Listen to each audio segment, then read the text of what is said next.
Para formar e pôr em ação fisioterapeutas de excelência nas nossas UTIs, está entrando no ar mais um episódio do podcast UTI Informa e Ação. Meu nome é Sancler Bernardes, eu sou fisioterapeuta e você me encontra lá no Instagram, no @SanclerBernardes. Olá, pessoal, sejam todos muito bem-vindos para mais um episódio do nosso podcast. Eu sou a Débora, fisioterapeuta intensivista, e você pode me encontrar no @movimenta_TI.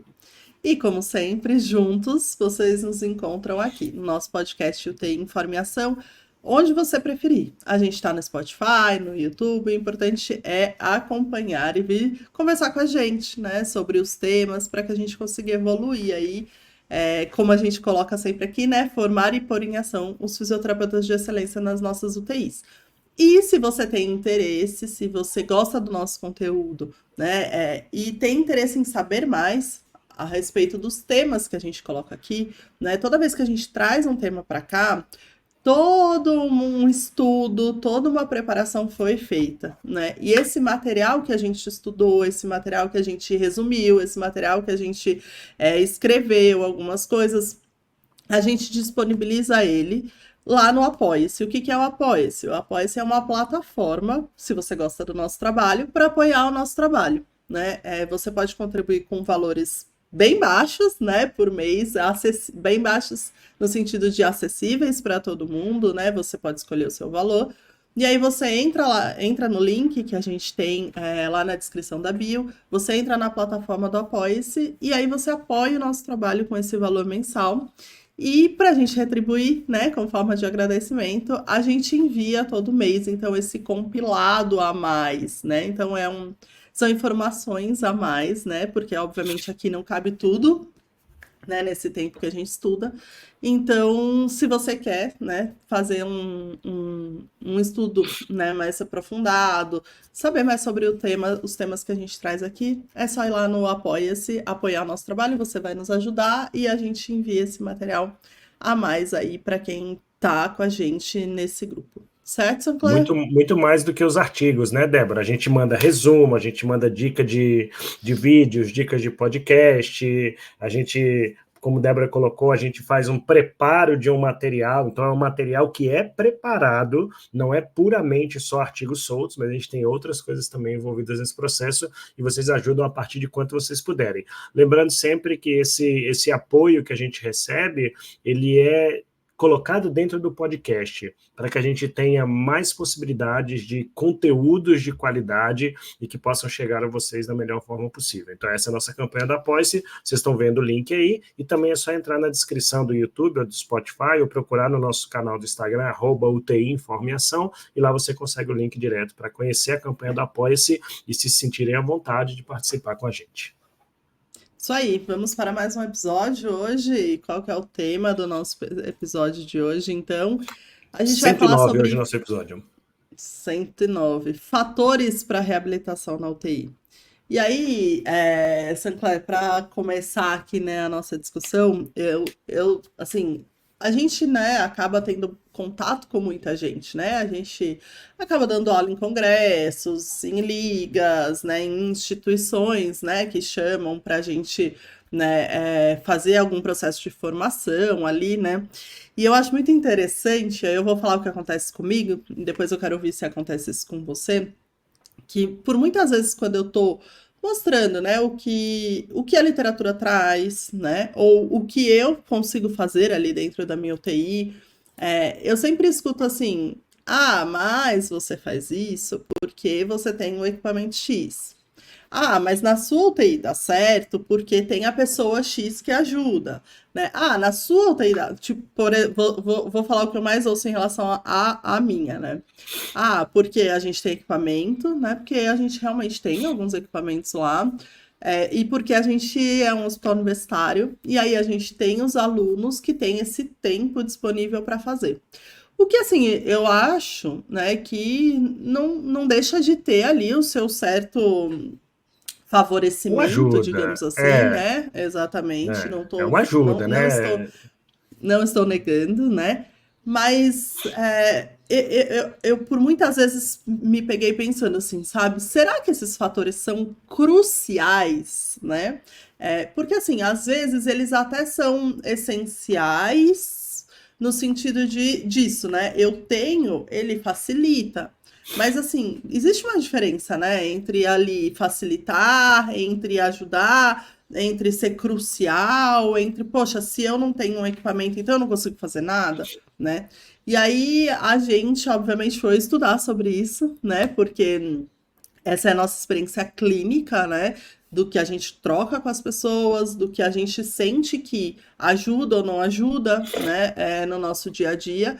Mas a gente foi estudar e aí a gente quer discutir um pouco sobre isso aqui hoje, né, Sancler? E aí eu queria jogar essa bola para você, assim, o que você ouve por aí quando você consegue demonstrar alguns desfechos positivos de vocês? Ou até às vezes na literatura, né? A gente traz artigos nas apresentações de aula e o pessoal fala, ah, mas esse artigo, a pessoa, né, Lá é o enfim. cenário ideal, né? É isso, exatamente. Bom, Débora, não é diferente, obviamente.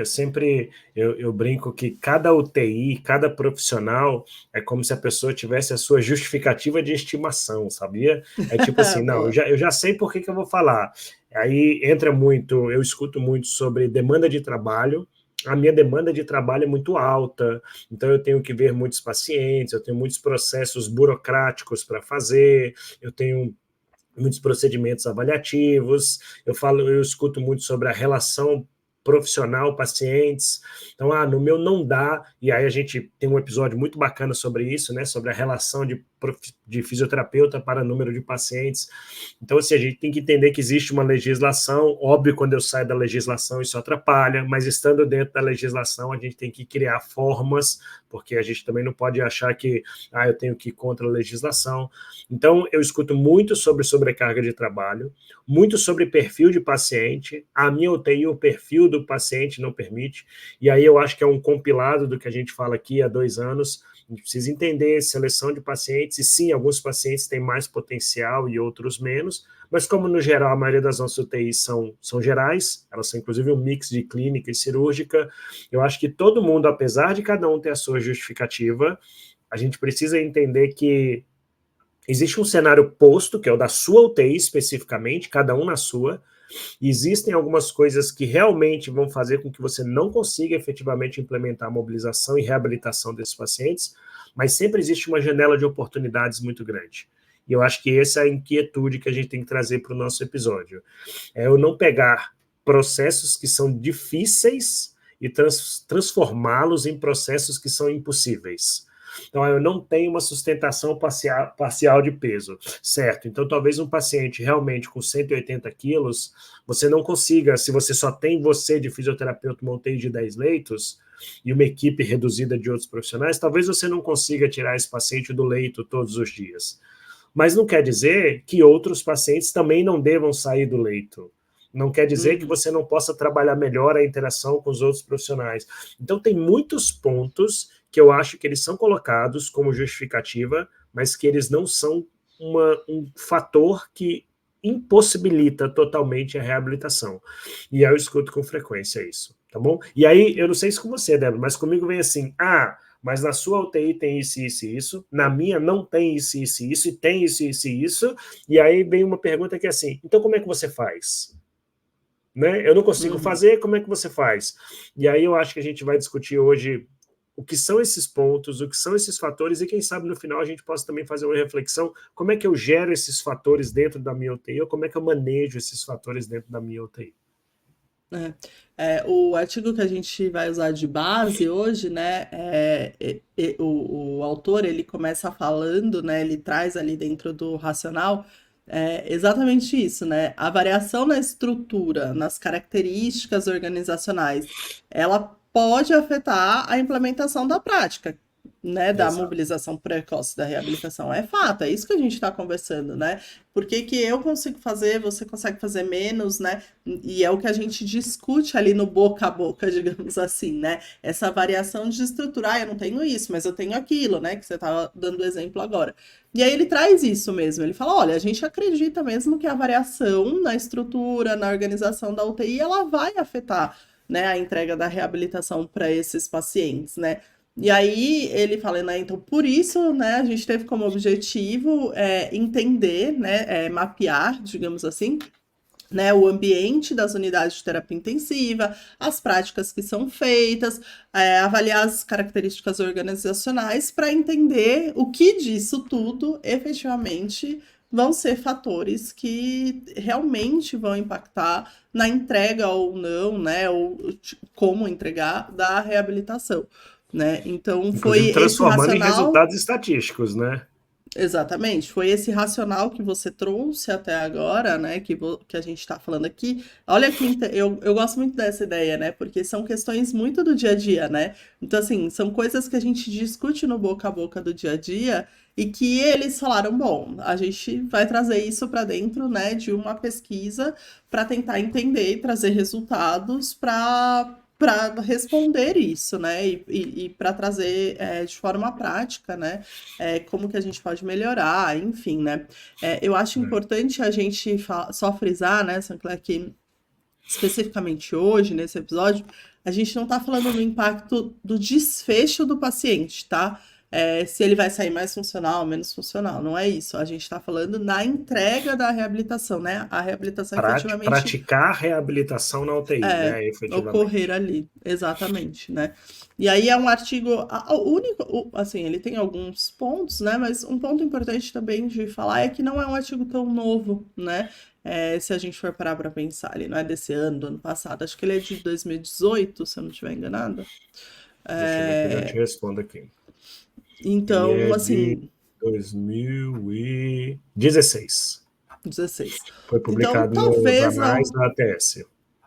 Talvez alguma coisa tenha mudado de lá para cá, né? Mas, de novo, né? A gente está discutindo aqui na nosso dia a dia o que ele propôs lá em 2018. Então, não sei se tanta coisa mudou assim, Provavelmente não. né? A ponto da Alguns gente serviços falar, não podem ter serve, né? adotado seus programas, né, de melhoria da qualidade e tal, mas provavelmente não. Quando a gente né, de uma forma geral e a imensa maioria, né? Até porque é isso, a gente continua escutando esses mesmos, né? Ai, se eu tivesse, se eu É. tivesse, se eu E a fizesse, gente né? sabe que a realidade é que tem muitos serviços que podem até fazer diversas intervenções de reabilitação e mobilização, podem ter excelentes profissionais, mas que não necessariamente isso é feito de uma maneira sistematizada, né? E é isso que o trabalho foi atrás. Ele foi atrás de diversas UTIs para descobrir quais eram as UTIs que efetivamente faziam isso como uma forma, porque eu não quero usar o termo protocolado, mas como uma forma habitual, entregar reabilitação para os seus pacientes críticos e tentar descobrir que fatores eram fatores que determinavam essa entrega positiva ou que faziam a ausência da entrega. Quais eram os Uhum. fatores que faziam as pessoas não entregarem reabilitação, né? E um Então, estudo assim, super grandioso, né, Débora? eu ia falar isso agora, foi um estudo enorme, né? Só para vocês terem uma ideia, eles recrutaram 151 UTIs na França, 150 na Alemanha, 150 no Reino Unido e 500 nos Estados Unidos. É. Então, assim, trabalhoso, né? Eles chegaram, em primeiro lugar, a entrar em contato com 1.484 UTIs. É um trabalho feito por pesquisa, né? Então, eles entravam com os responsáveis, entravam em contato com os responsáveis das UTIs, dessas 1.400 e tantas UTIs, e perguntavam sobre esses fatores e como era a entrega da reabilitação nesses hospitais. E eles tiveram uma taxa de resposta, eu não vou lembrar o certo aqui, mas eu acho que era algo em 60 torno de e... É, 67%, não 60, é? isso. Acho que por É. Então, 65. assim, Que altíssimo. é Eles alta, fecharam né? com quase 1.000 UTIs. Eles fecharam com quase 1.000 UTIs respondendo o questionário dele sobre esses fatores, sobre essa estrutura que ele chama, né? Ele chama de estrutura para reabilitação.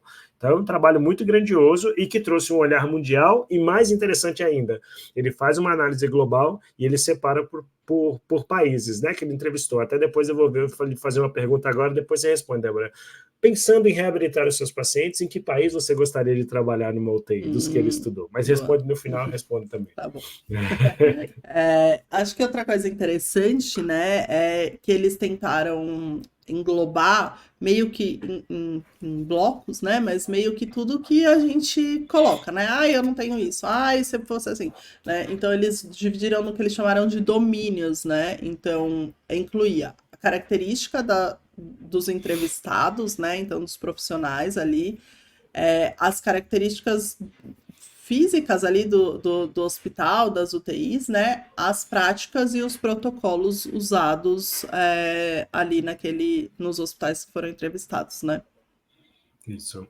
E aí pensar assim, quando fala características profissionais, era ter a presença de um fisioterapeuta dedicado para a reabilitação, a relação de profissional para pacientes, eles fazem muito a relação de enfermeiros para paciente, eles separam que é o primary nurse de 1 para 1, porque na maioria desses países o enfermeiro está envolvido, ou de 1 para 2, ou de 1 para 3. Então, na parte profissional, tem muito a ver com várias coisas que a gente já conversou aqui, de como se dá o processo trabalhista, né? Para que a gente justificar assim, não, eu não posso porque eu cuido de muitos, eu não posso porque eu não tenho uma equipe que me ajuda. Isso está na parte profissional. Tem a parte de processos, que é essa parte de protocolos, ter ou não ter um protocolo. Tem um protocolo efetivo, o protocolo é treinado, ele é validado, ele é institucionalizado. Isso é outra coisa que eles avaliaram também. Né? Então, é muito legal que por domínios, mas no trabalho quando a gente lê, e são vários gráficos, né, Débora? E são sempre gráficos coloridos de todos esses países que a Débora falou, mas ele vai mostrando qual é a porcentagem daquele fator para cada um dos centros, né, dos países que foram entrevistados ali. E dali ele consegue extrair essas informações de quem fez mais, ou quem tem mais, ou quem tem menos. Eu vou pegar um exemplo aleatório, tá, Débora? Por exemplo, quando a gente fala de protocolos, ele chega na conclusão que na França tem quase 90% das UTIs praticam a visita de round multidisciplinar, enquanto que na Alemanha 60% só pratica. Então, eles vão de ter uma visita, a usar um protocolo de sedação, a escrever um protocolo, ter um protocolo escrito de mobilização, ter prática, né? A gente fala muito sobre cultura, ter a cultura ou não. Então, eles conseguem descobrir isso de cada uma das unidades. Até aproveitando, assim, só em termos de conhecimento mesmo, né? Eu achei interessante que eles colocam as definições, né, que eles usaram. Então, por exemplo, eles olhavam se tinha rounds multidisciplinares. E aí eles definem isso. Então, eles consideraram como rounds multidisciplinares rodadas, né, onde tinha médico, enfermeiro e o outro profissional de saúde, né, fisioterapeuta. Ele coloca como Terapeuta terapeuta ocupacional, né? respiratório, né, dependendo do país, terapeuta ocupacional. Então, ele define round assim, como essas rodadas onde se discutia sobre o paciente e precisava ter a presença desses profissionais.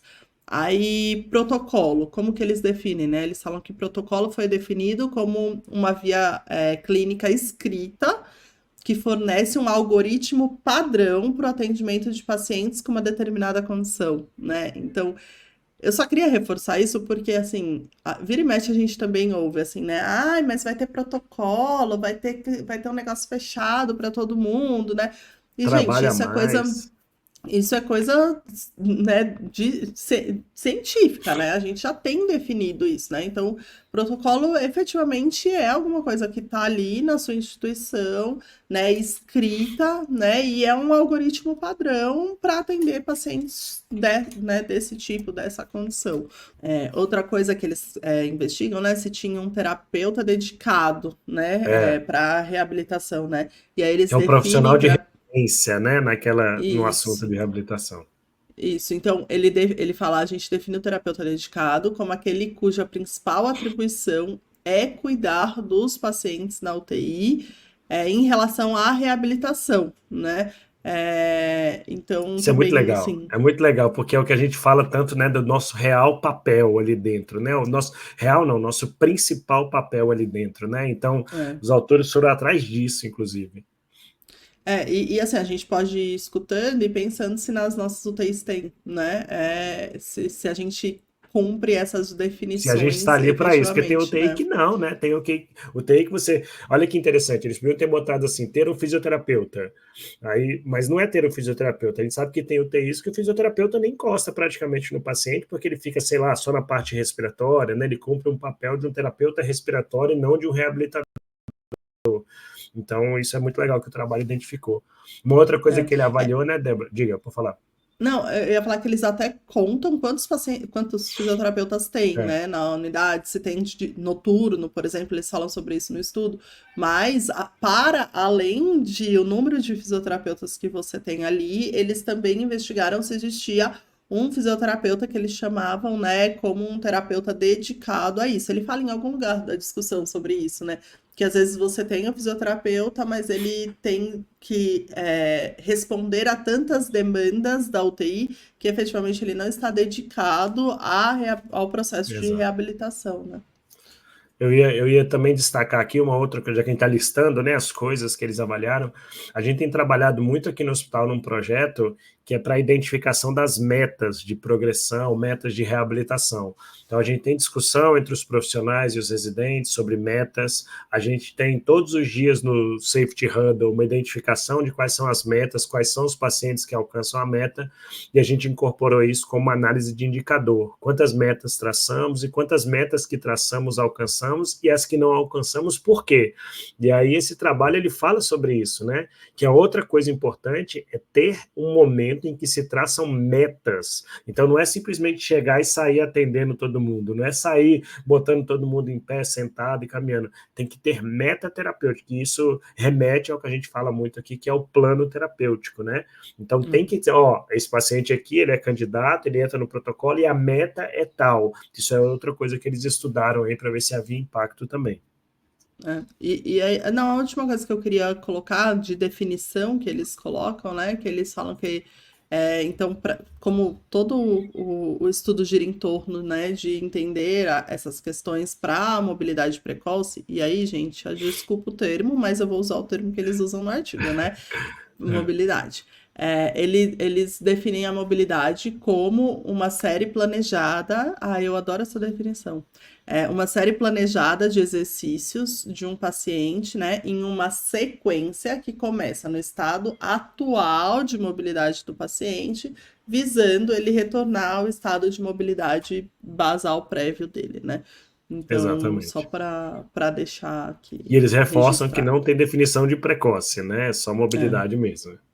exatamente. E Tá aí, bom. Débora? Então vamos começar a apresentar, eu acho que vale a pena, o que foi encontrado de resultado desses fatores que a gente definiu, o que eles tiveram como resposta, que são fatores que auxiliam na entrega da reabilitação ou que atrapalham na entrega da reabilitação.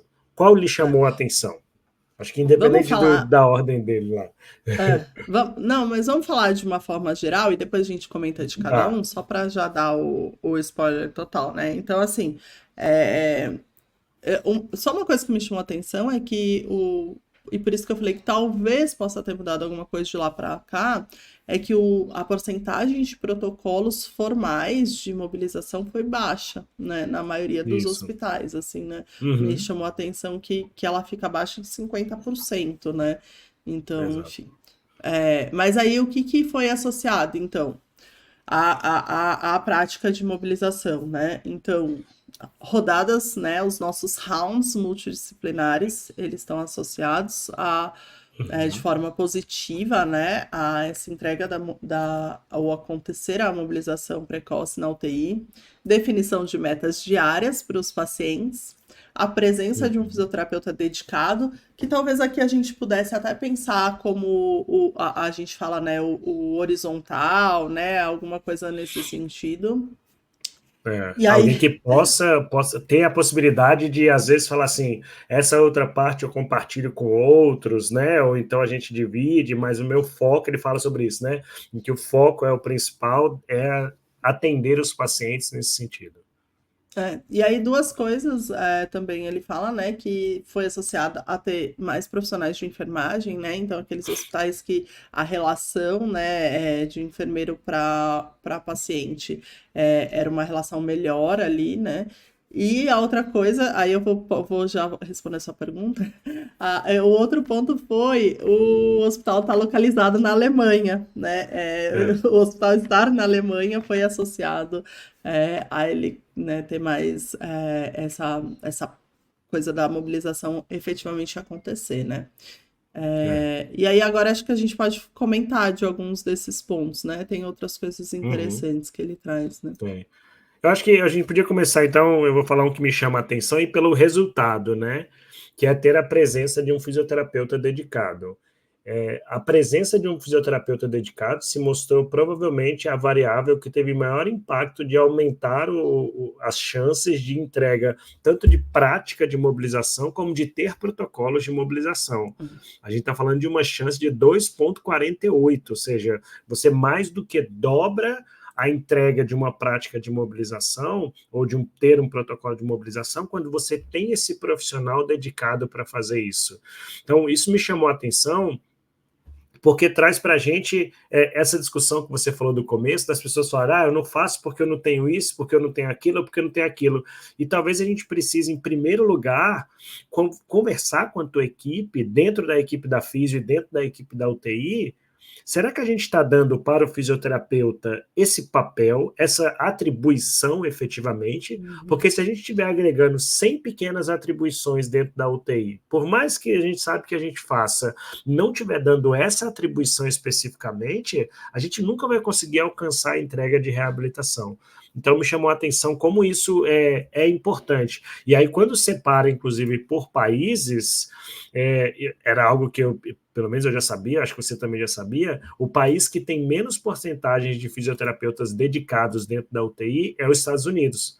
Porque lá a gente sabe que o terapeuta respiratório cuida de toda a parte ventilatória e que o físio vai para reabilitar. Então é muito lindo. A gente teve episódios aqui, a gente recebeu a Mônica aqui, né? Ela conversou sobre como foi o processo dela para os Estados Unidos trabalhar, mas lá uma cultura diferente. Inclusive os grandes hospitais, eles batalham com evidência científica para colocar e contratar fisioterapeutas dedicados para dentro do hospital. E eu vou conflitar um pouco com a sua resposta. Eu sei que o trabalho diz que estar na Alemanha entregava mais reabilitação, mas no Reino Unido, 92% das UTIs que foram entrevistadas tinham um fisioterapeuta dedicado para a reabilitação. Então, eu falei que estou confrontando, porque talvez eu ache mais legal de eu ir trabalhar lá no Reino Unido, porque lá existem fisioterapeutas que são atribuídos para isso, para reabilitar os pacientes. Mas o que eu queria chamar a atenção da sua fala, sabe, é que quando a gente fala, o artigo traz, né, ter um fisioterapeuta dedicado, né, eu acho que você colocou brilhantemente, assim, o que isso significa, né? Significa dedicado ao que ele tem que fazer, né?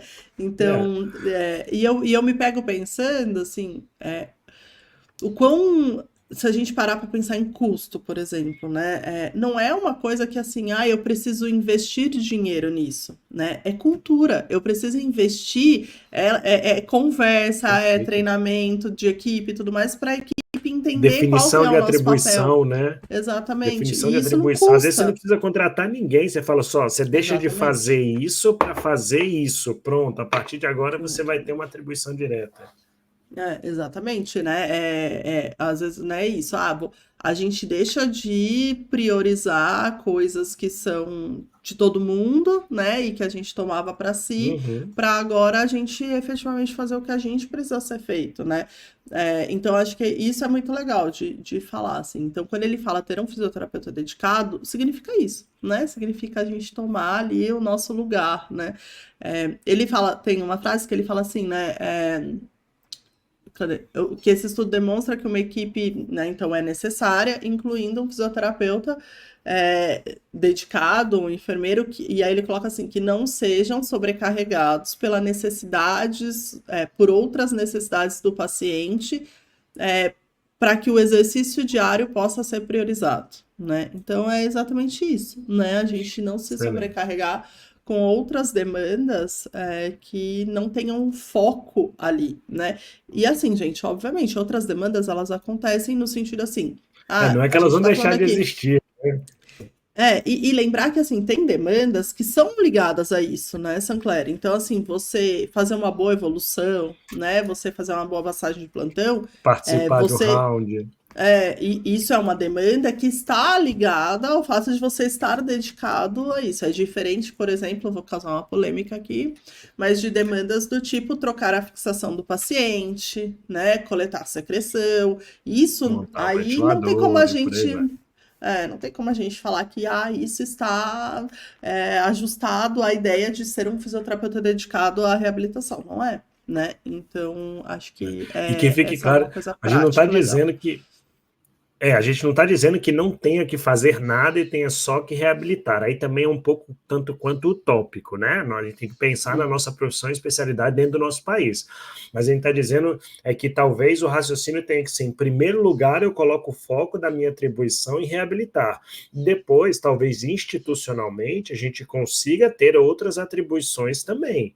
Porque a UTI é um trabalho Sim, conjunto, todo exato. mundo trabalhando. Então, talvez a gente possa fazer tudo isso, mas cenário utópico, tá bom? E a pessoa fala assim, beleza, você vai continuar montando ventilador, trocando fixação, trocando filtro e etc e tal, mas eu vou reduzir a sua relação de profissional-pacientes para 1 para 5, porque você vai continuar fazendo isso, mas você vai ter mais tempo para reabilitação. Então, são manejos que a gente precisa, quanto equipe, quanto gestão e quanto profissional de ponta, ajustar para que a gente possa se dedicar literalmente à reabilitação. Exatamente. Acho que o outro ponto que eu queria colocar, então, que também, né, teve uma associação super significativa, são os rounds multidisciplinares, né? A gente tem episódios, acho que uns 2, talvez, Muito bom. específico, né, sobre round multidisciplinar, então vai lá dar uma olhada, né? Mas ele fala muito dessa ligação, né, de você ter um round e estabelecer metas, né? Então, usar o round, né, tá ali dentro desse contexto, ele fala meio junto, né? Ter rounds e conseguir estabelecer metas diárias, né? E aí ele traz uma discussão que eu acho legal, que ele fala sobre, então, a importância da comunicação na UTI, né? Porque ele fala, veja, o round multidisciplinar e o estabelecimento de metas, eles exigem a habilidade de comunicação dentro da UTI, né? E aí, de novo, né, Sancler, quanto custa financeiramente ter round multidisciplinar e ter metas, né? Obviamente, né, gente, tudo interfere, né? Porque aí você tem um tempo, blá blá. Mas o que eu quero dizer é que assim, você não precisa de um aporte financeiro assim, ó, pá, né, para Para começar a fazer criar um um round round, eu vou ter que gastar multidisciplinar e 30 para ter mil aqui meta. para começar, né? Exatamente, né? E aí a outra coisa que ele traz em relação a isso é que é ali, né? E a gente já falou muito disso, é nesse momento, né, que a gente vai gerenciar junto com a equipe outros fatores que são extremamente importantes para que a reabilitação seja entregue, né? Então, e que são coisas que a gente escuta muito. Então, por exemplo, eu lembro que há algum tempo atrás, né, o que mais me falavam era mas você consegue fazer esse exercício com o paciente que está entubado porque ele não está sedado.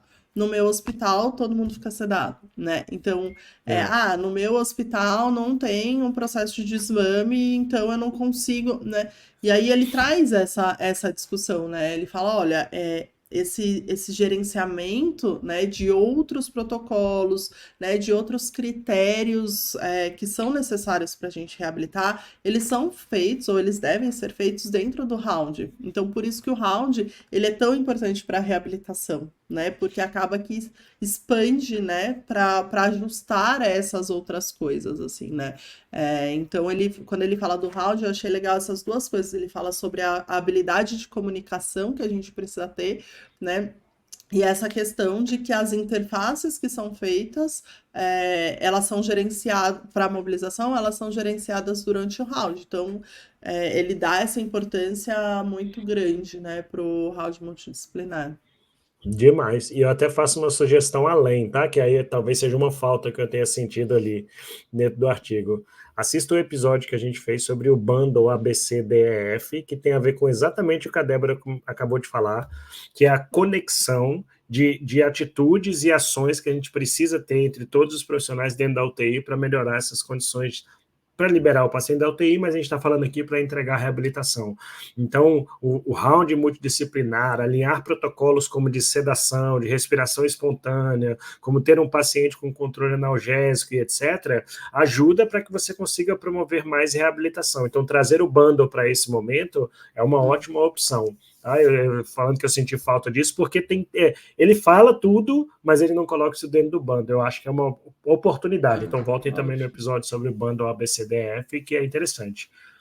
E ele até completa. só para terminar, ele até completa, né, discutindo outros estudos, porque ele fala assim, olha, muita coisa já tem sido investigado, né, para ver se traz benefício na literatura, né, então, por exemplo, o número de profissionais à noite, o Isso. volume de protocolos, enfim, e nada disso trouxe uma repercussão tão expressiva como você ter essa comunicação diária dentro dos rounds, né?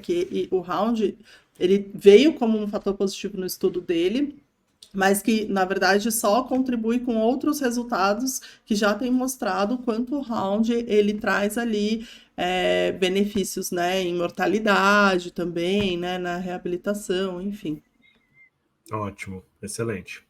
E eu ia destacar uma outra coisa, Débora, é que ele também faz perguntas sobre o que se oferece de atividades, né, de mobilização para quantificar isso. Então, assim, o que é feito? É feito mobilização passiva, é feito exercícios ativos, cicloergômetro, eletroestimulação, deambulação desses pacientes, e aí a gente vê perfis diferentes entre os países, né? Isso é muito interessante.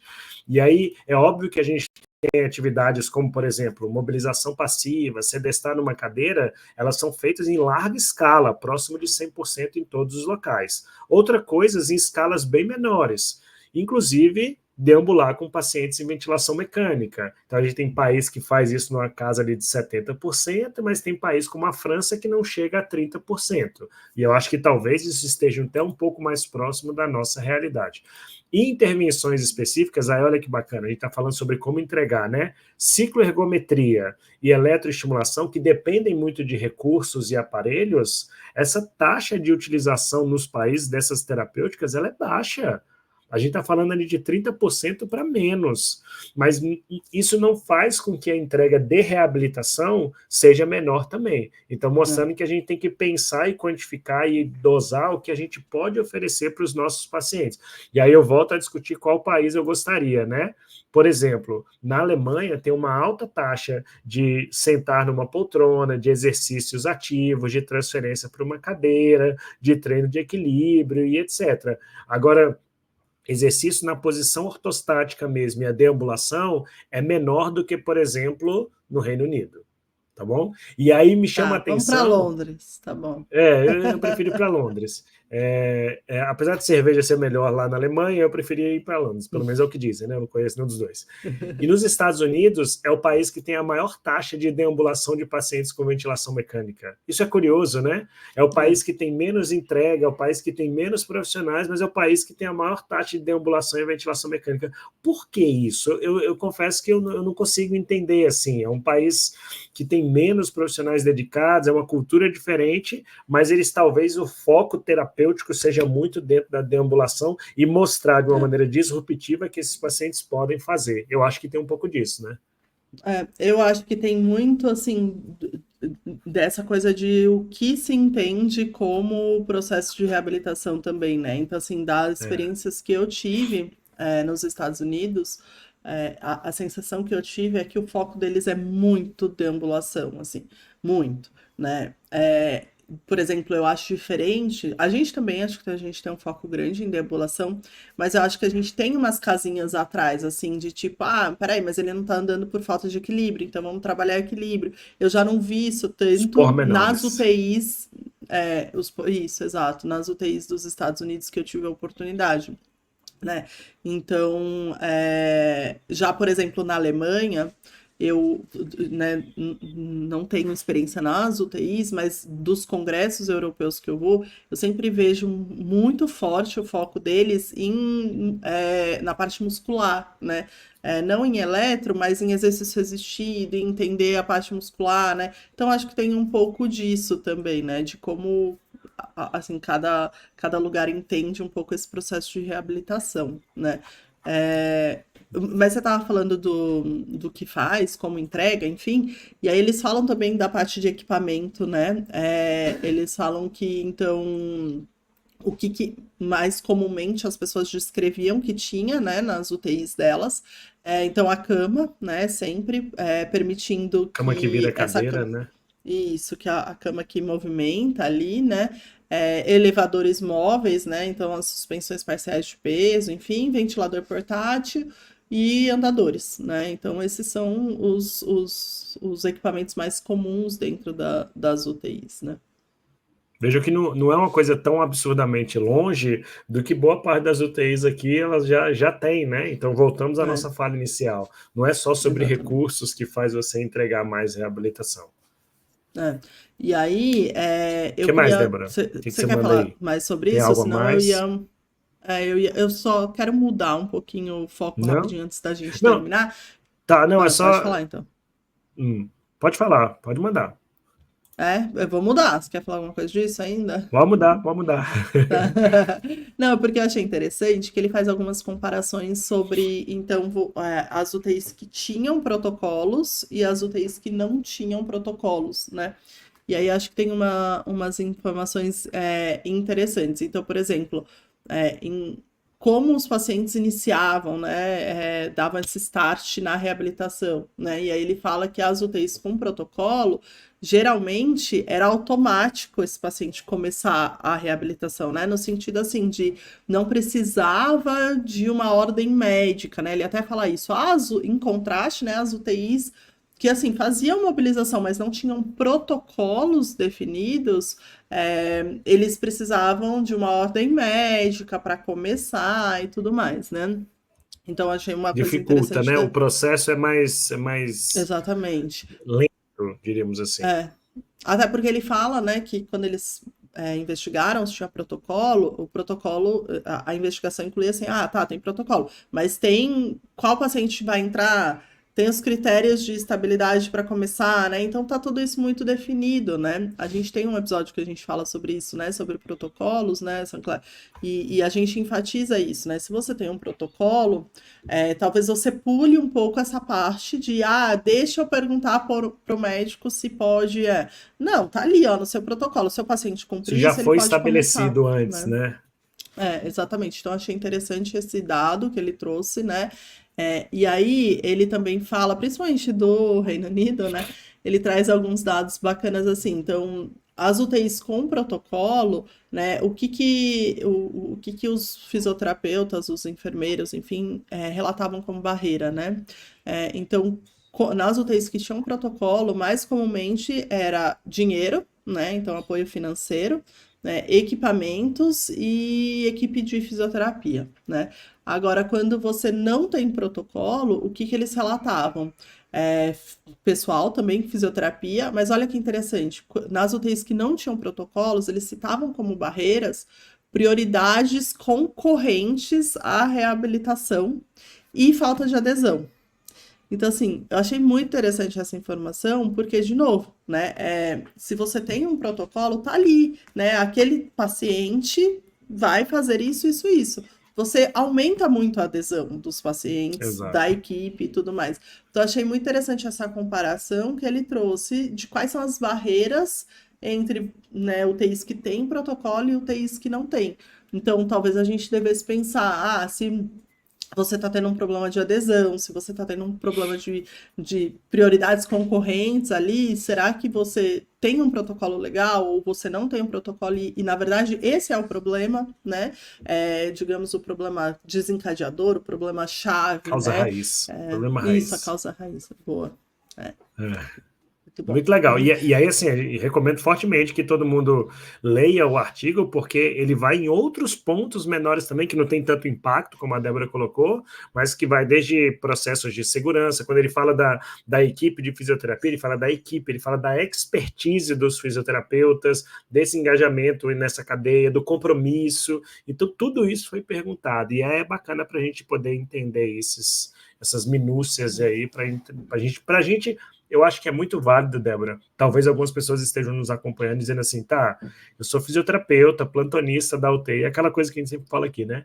E aí eu não sou eu que vou decidir por essas mudanças, mas você lendo o trabalho, você vai ver que a maior parte das mudanças, elas podem ser individuais, da forma como você faz, o tipo de exercício que você prescreve, a maneira como você se comunica, como você se porta diante dos outros, e aí a gente entra numa questão de coletividade. Se todo mundo adotar essa postura, e aí são adotar esses fatores para a reabilitação, a gente vai ter UTIs que tem muito mais uma cara reabilitadora, né? Eu acredito nisso. Então, assim, acho que a ideia, só para terminar, ele fala, né, e aí eu vou deixar abertura aqui para um próximo episódio, né? Ele comenta no final, assim, que esse atraso, né, para entrega, né, de tantas UTIs que não tem protocolo, que não entregam, enfim, ele fala que provavelmente reflete uma lacuna de implementação, né? E aí, esse termo, né, essa coisa da implementação também tem sido muito estudada, né? Porque, assim, às vezes a gente projeta uma coisa, né, e ele fala, né, uma intervenção projetada, né, no papel, na nossa cabeça ali, né, no grupo, você trazer isso, né, efetivamente para a prática é muito difícil, né? Então essa questão da implementação pode provavelmente ser um ponto chave ali, né? E essas lacunas de a gente sabe que tem que fazer, a gente faz treinamento, a gente entende, mas não acontece, talvez tenha aí algumas questões de implementação também. E aí a gente pode fazer um episódio aí lá para frente, né, sobre implementação O efetivamente. segundo episódio, a gente tem um episódio já sobre implementação, mas era um direcionamento de etapas, né, e atitudes que ele precisava, e pode fazer um outro episódio sobre implementação. Muito bom. Estamos chegando ao final do nosso episódio, né? Tem algo mais? Não, aí eu só ia resumir então, gente, assim, eu acho que quando a gente tá assistindo a aula de alguém, né, e fala, você consegue por causa disso, eu não consigo por causa daquilo, né, dá uma refletida sobre o que a gente falou, né, porque o que parece que realmente faz diferença são esses pontos que a gente comentou, né, rounds multidisciplinares, metas bem estabelecidas, protocolos ali, né, dentro da UTI. E aí, como o Sancler falou, né, eu acho que não é uma coisa que, né, precisa de um suporte financeiro tão grande, né, eu acho que é uma coisa que, tudo bem, precisa vir da instituição, mas que a gente, como fisioterapeuta, às vezes que está ali no dia a dia, pode trazer como sugestão, pode começar a fazer, né, e aí, de repente, ir mostrando, olha, estou fazendo isso, está dando um resultado legal, será que a gente não pode efetivamente trazer para dentro da instituição, né? Aquela dose diária de autorresponsabilidade que a gente gosta de falar. Faça um pouquinho, faça a sua parte, que o conjunto vai sair muito melhor, né? Exatamente. Muito bom. Tem alguma dica? Eu tenho uma dica, Débora. Eu adoro filmes e séries de esportes, principalmente quando é de basquete. Eu prefiro futebol para assistir, para jogar, mas eu gosto muito de basquete quando se trata de filmes e séries. Tem uma série no Netflix chamada Last Chance U, é a última chance universidade. Desculpa. E ela tem tanto uma série, uma temporada que fala de um time de futebol americano, quanto de basquete. Eu já assisti a de basquete, são 2 temporadas. E mostra a história de um time de basquete de uma universidade popular, comunitária, onde para muitos dos atletas, aquela ali é a única oportunidade que eles têm de conseguir uma bolsa para ir para uma universidade mesmo maior depois, por meio dos esportes. E eu acho que tem tudo a ver, porque assim, é uma universidade comunitária enfrentando universidades maiores nos campeonatos, que tem mais recursos, que tem mais estruturas, como a mente do treinador pode ajudar ou atrapalhar nesse processo, e como os atletas, os alunos, eles podem também ter mentalidades e atitudes diferentes. E aí vocês vão ver, quem assistir, que tem atleta que não está nem aí para o processo, para a equipe, para o time, tem atleta que está completamente dedicado, como é a palavra que a gente tem para o fisioterapeuta, e isso impacta, obviamente, nos resultados. Então fica a dica aí, Last Chance U, Last Chance University, tem no Netflix, eu recomendo que quem quiser, é um bom momento para assistir. Muito bom. Muito bom, pessoal. A gente está terminando então o episódio. Fica aí a dica também sempre, né? De irem lá no link das nossas bios. Tem o curso de prescrição, clínica de exercícios na UTI, né? Tem um monte de episódio aqui do podcast. A gente está indo, quem acompanha a gente em ordem cronológica, né? A gente está agora em novembro, eu estou indo para o Congresso Europeu, Sancler está indo para o Chile, então fiquem aqui ligados que nos próximos episódios a gente vai trazer todas essas atualizações muito legais aí, internacionais, tá bom? A gente se vê nos próximos. Tchau, gente! Tchau, tchau.